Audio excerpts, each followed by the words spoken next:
Are astronauts allowed to masturbate in space? Jamie, you completed 0 experiments while you were in space. You nutting everywhere has put us in a very sticky situation. There's likely not much privacy, but maybe they could all do it together in the morning or something to start the day off. That's called an astronaut. Who's gonna stop them? Also, who was the first couple to reach the 100 km club? When you nut in space, it pushes you backwards. Allowed? Probably. It would be difficult if not impossible to enforce a rule against it. Are they able to? Maybe not. At least not the men. Microgravity causes a drop in blood pressure, which makes it difficult to get an erection. Also, they work 15 hours days, so there's not much time for it. In space, no one can hear you fap. The shuttle toilets had the suction hoses.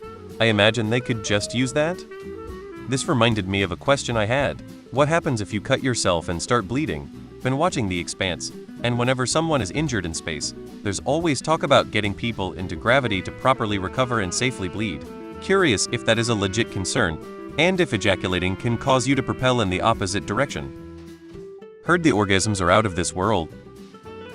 There have been no murders in space, so I'm going to say yes. Not bringing a vibrator with you to space just feels irresponsible and poor planning. My question is, do they have sex up there on those space stations when they are up there for months? This makes me wonder if anyone's ever had sex in space. Mark Lee and Jan Davis flew on the space shuttle together and were the only married couple to ever fly in space. Lol, they are literally encouraged to. NASA stays hush-hush about it, but Russian cosmonauts have been very transparent about their psych department encouraged it. HTTPS.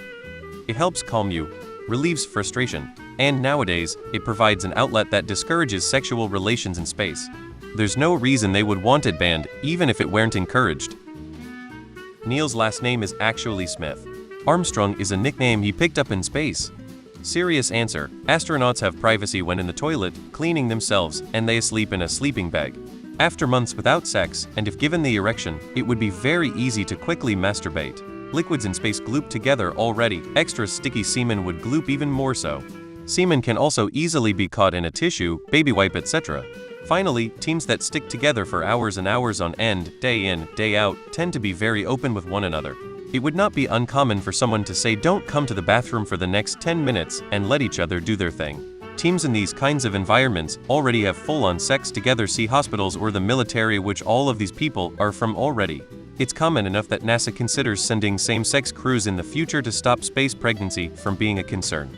As such, it would be a far lower barrier to ask for the above privacy. Imagine busting a nut and losing track of one of your cum globules, and now everyone is on the lookout because they don't want an accidental facial. It's most likely a rite of passage for them. I bet they even have a name for it. Comrade Yuri. Last night I busted a spunknik. As long as they are near Uranus. Houston. We have a boner.